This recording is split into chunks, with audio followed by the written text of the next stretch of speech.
Donc on va vous présenter une veille sur Xavier Niel. Vous le connaissez tous, au moins de nom.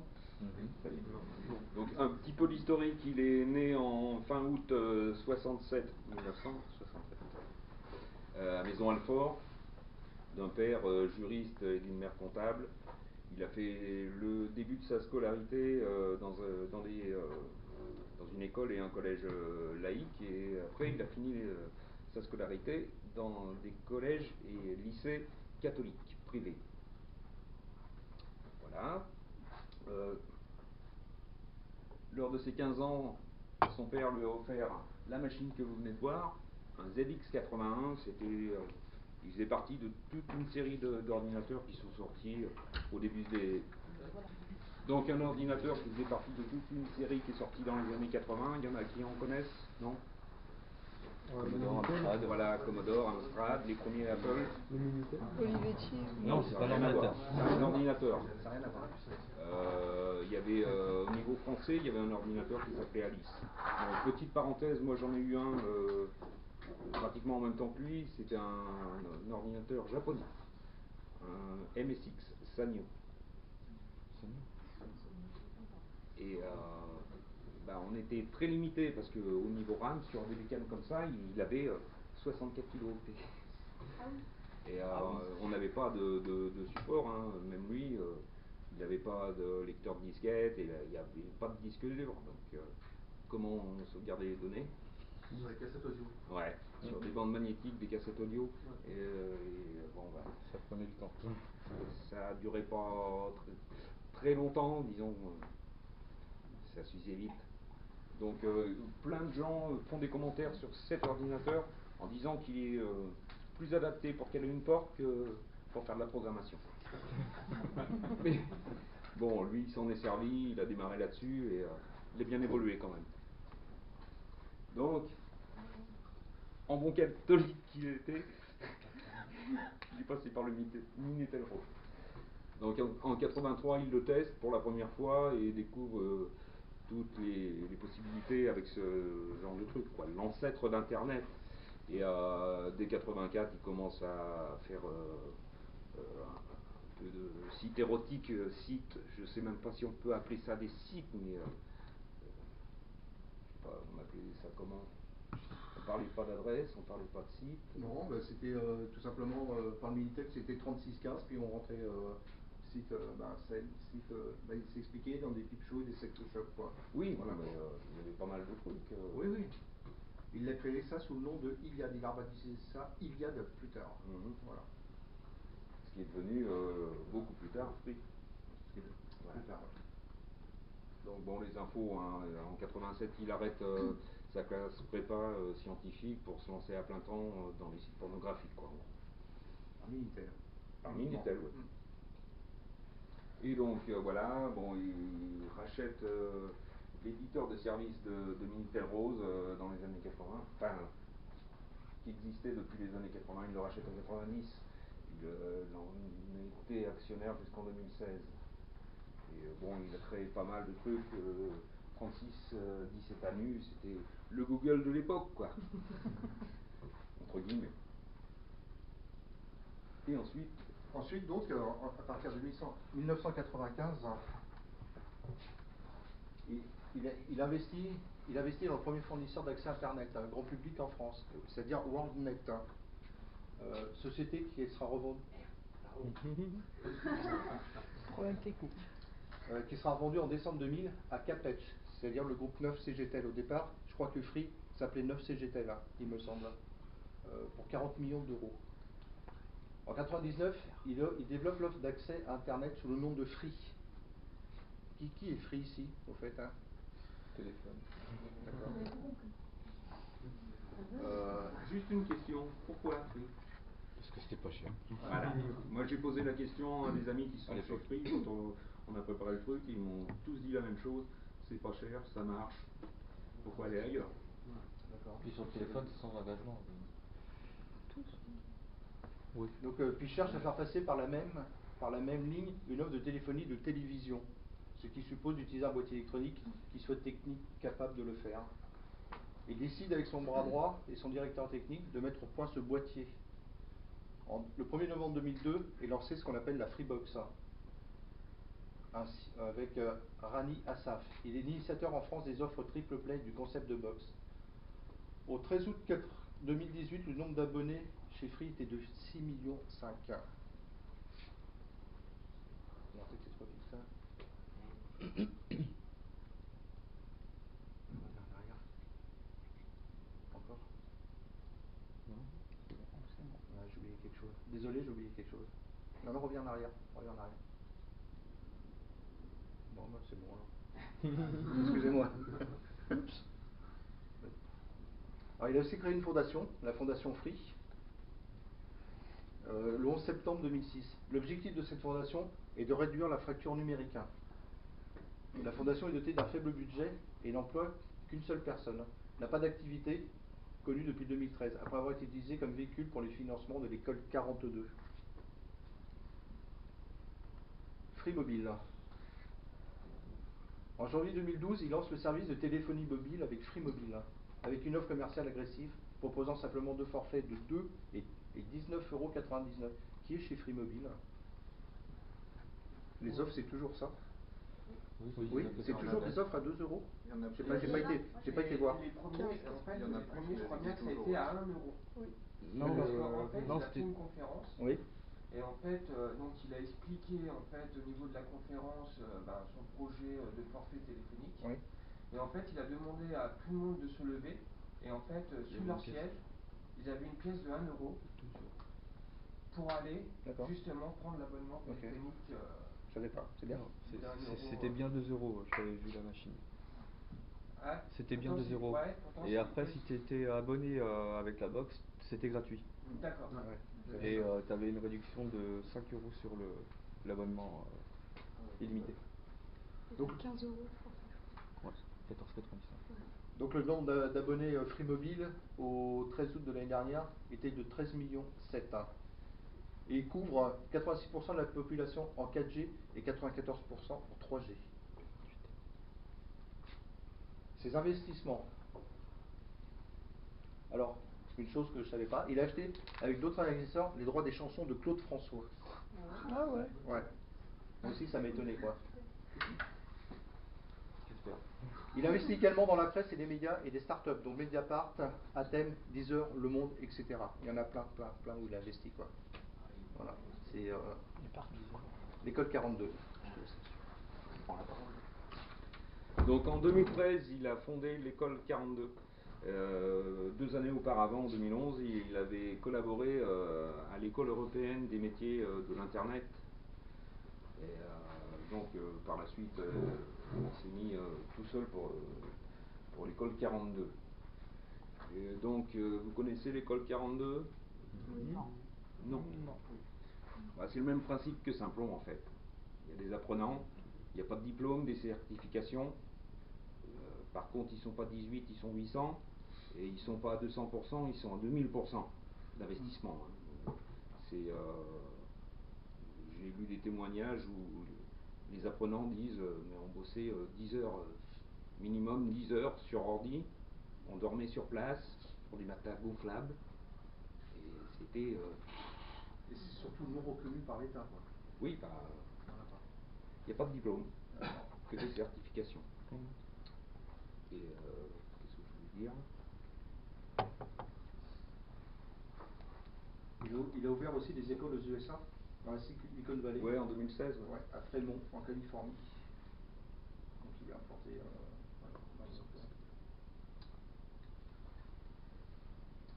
Voilà. Non, pas tout. Ben voilà, c'est tout. Non, bah si, on peut dire que il a investi il y a très peu de temps sur un projet qui s'appelle Agricool. Quelqu'un connaît? Alors son projet a pour objectif qu'à l'aube de 2030, les villes s'auto-alimentent. Et vraiment s'auto-alimentent, manger quoi. Et c'est prévu de faire une agriculture urbaine. Agricole. Ah oui. Agricool. D'accord. Oui, le projet, je le trouve sympa aussi. C'est clair, heureusement qu'il y a des investisseurs. Ouais, Ça n'a pas arrangé nos paysans, mais bon. Alors, il y a deux petites actualités qui tournent en ce moment, dont une principale, celle du bas, que Xavier Niel va annoncer une simplification des offres Internet fixes et mobiles. Donc j'ai mis le lien si vous voulez aller voir pourquoi. Une autre aussi, c'est que Iliad va céder l'essentiel de ses tours en France et en Italie à l'opérateur d'infrastructure espagnol, comment il s'appelle, Celinex. Quand même une opération à 2 milliards destinée à regarnir les caisses de l'opérateur télécom, lui permettre de financer le développement dans la 4G et la fibre. En fait, il revend pour encore plus se déployer. Quoi. Ça, c'est le Pour partout prendre François. plus de pouvoir qu'il a déjà. C'est bon, quoi. Voilà. Donc deux petites actualités que vous pouvez aller voir avec le lien. Merci. Merci.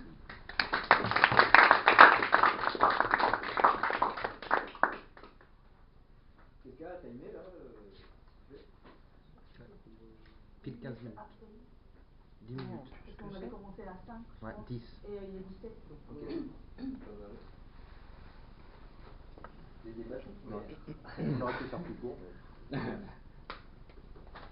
Alors moi, à chaque fois, je vais expliquer un peu. Dans une diapo, vous parlez on se fait au début, de millions d'euros en 2000, alors qu'en 2000, c'était toujours les francs. En 2000 là Oui, non, c'est- c'était les euros. 2001. 2001, les euros. Ah ouais, 2001. Excuse-moi, je vais juste pour les questions, quoi, pour les débats. Si vous pouvez, c'est indiquer ce que vous avez aimé, ce que vous n'avez pas aimé, quand vous prenez la parole, et ensuite poser votre question. D'accord? Christian, t'as pas de question? Quoi, pour une coup, fois. vous avez répondu à sa question? Excuse-moi, j'ai coupé. Mais... Non, mais c'est c'est pas une question spécialement. c'est peut-être une erreur. Ouais, mais bon, sur Wikipédia, pour tout ce qu'il a fait dans les années 80, il parlait qu'il avait gagné des milliers d'euros aussi. Et j'ai fait la remarque. Ouais, c'était après. Alors, vous avez bien compris que là, au départ, quand il s'est orienté vers le Minitel, c'était business. C'est business, ouais. Ouais. Miguel Rose, c'était que du business en fait. C'est que du business. Que en du vrai. business. Parce que vous imaginez là où il en est aujourd'hui, la vision qu'il pouvait avoir. Il a déjà fait sa fortune à cette époque-là. Mm. Déjà à cette époque-là, il a fait sa fortune. Après, il a été développé sur les réseaux free, il a développé le réseau free, quoi, en fait. C'est après qu'il a inventé tout ça. Moi j'ai une question. Oui. J'ai bien aimé votre présentation. Ouais. Il y a des choses. Oui. On va débattre. Mais pour vous, Xavier Niel, vous l'identifiez comment en tant qu'homme? Un requin. Ouais. Voilà, c'est tout ce que j'ai à dire. Je suis.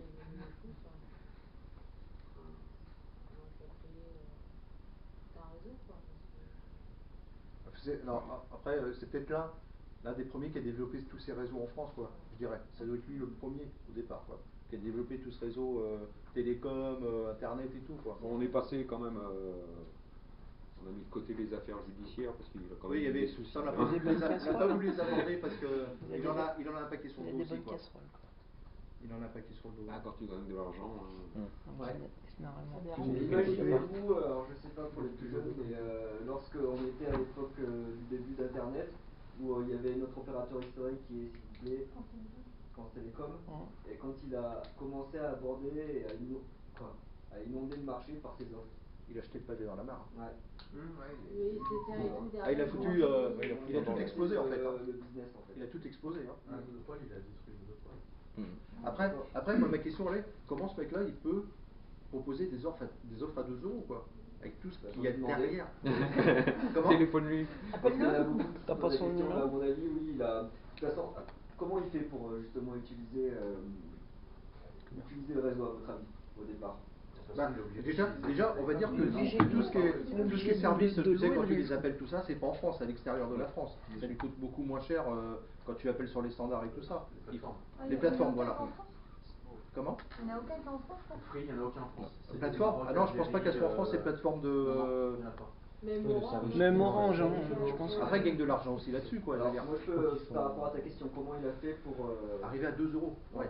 Alors, cochez pas pour l'offre mobile, mais bon, mon avis par rapport à ça, c'est qu'à l'époque, par rapport aux connaissances que j'ai, France Télécom, donc il y a eu une ouverture du marché, d'accord? Donc il y a eu CGTL 9, et lui, il a racheté par l'intermédiaire de ces boîtes qui commençaient déjà à à rentrer dans le marché ouvert de la téléphonie. France Télécom non plus est propriétaire des lignes. France Télécom vendait par lot en fait, pour schématiser, on va dire à la limite, le droit d'accès ou des droits d'abonnement. Donc lui, à mon avis, il s'est positionné et a pris un maximum de lots. Il a fait un bon plan quoi en fait. Ouais. Et aujourd'hui, l'intérêt qu'il a, alors je sais plus où est-ce qu'il en est, mais à l'époque, c'est au niveau de la fibre. Où là, ça joue parce que France Télécom détenait, parce que la DSL 1 passait par la voie téléphonique, par le téléphone. Mais derrière, il y a eu un autre réseau qui s'est développé, c'est la fibre. D'accord? Et lui, si j'ai bien compris, l'intérêt c'est de se créer son propre réseau fibre. Donc ça appartient même pas à France Télécom, hein, là. C'est-à-dire qu'il se crée lui-même son propre réseau. Donc là, après, ça va aussi dans le projet où il va se développer en Espagne, je crois que c'est ça. Ou c'est sur l'installation fibre et non 5G, 4G, 3G, non, ou c'est sur la mobile. Sur le 4G, il est pas au point avec la B28. Ton article à la fin. C'était à la fin, ouais. Ouais. C'est ça que tu parles de ça.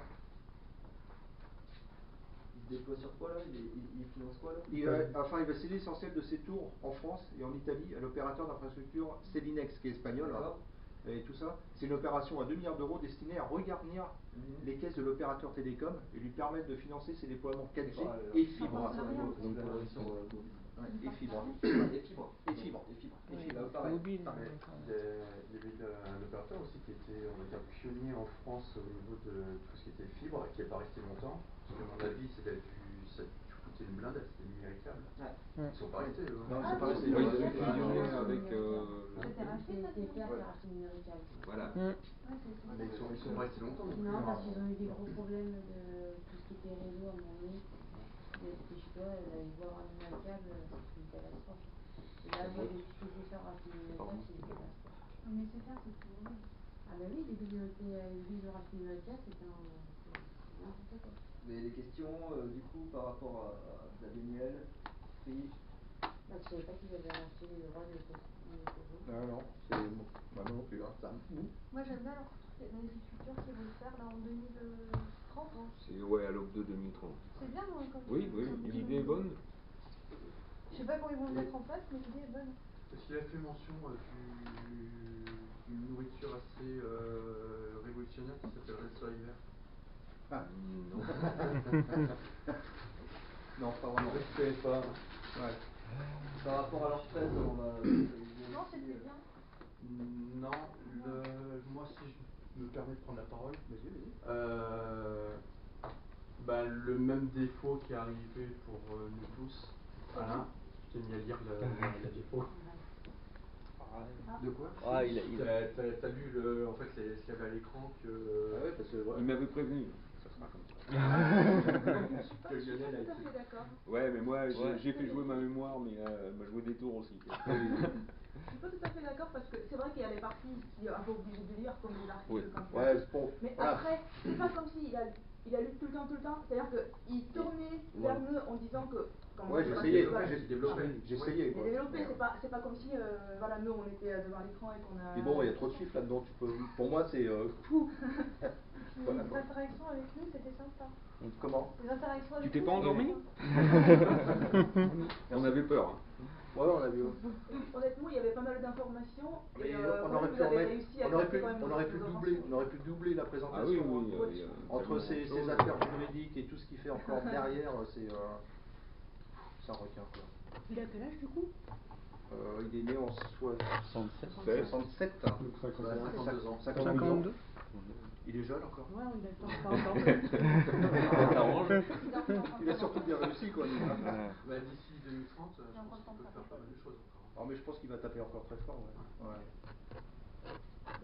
Mais ça reste un visionnaire quand même. Oui. Ah oui. Requin, mais visionnaire. Il a toujours dans l'air du temps, quoi, là, quand tu vois qu'il se met sur le développement. Ouais, puis il a toujours des idées, hein. C'est un gars qui n'arrête jamais, quoi, en fait. Hein. Ouais, il est dans le futur. Après, il est bien entouré, il est bien conseillé, il a toute une batterie derrière lui qui fait que ça avance aussi. Hein. Tout seul, il pourrait pas gérer, quoi. Il doit avoir une batterie derrière qui doit être phénoménale, quoi. C'est pour ça qu'il y a besoin de sous, c'est pas étonnant. Après, c'est sûr, comme il revendait par là, mais derrière ça va.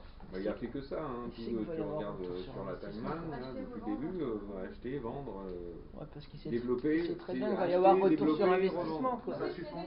C'est un super gestionnaire. C'est un businessman, hein. Ah ouais, aussi, hein. Ah ouais. C'est un mec qui est- Mais bon, en même temps, avec un père juriste et une mère comptable. Mais je pense que dans un c'est vrai, je Pas m'appelle faux. requin, mais dans Pas un milieu faux. comme ça, t'es requin au bout d'un moment, tu deviens requin parce que t'as tellement autour de toi qui veulent te bouffer que, à mon avis, il a dû. Ouais, c'est surtout quand tu es premier.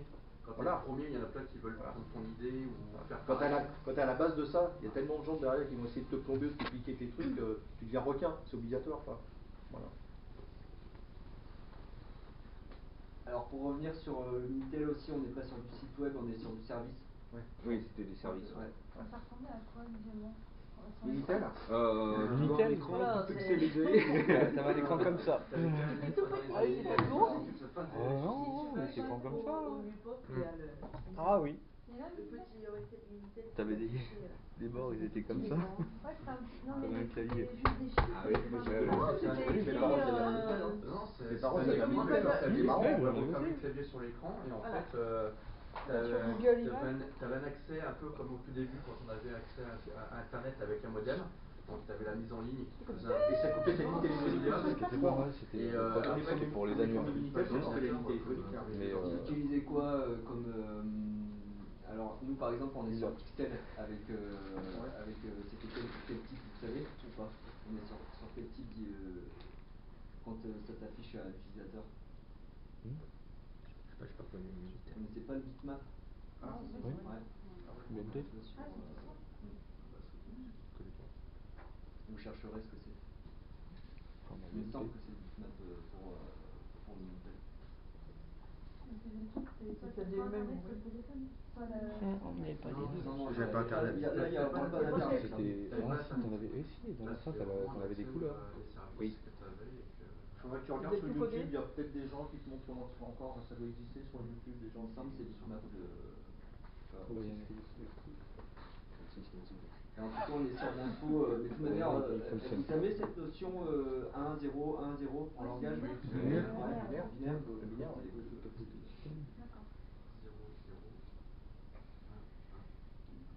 Bah, en même temps, avec le ZX81 qu'il avait au début, je sais que moi, le MSX, programmé en basique,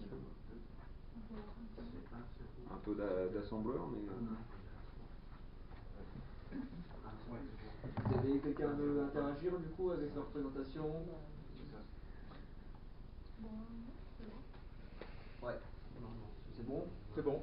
Ok, bravo. Merci.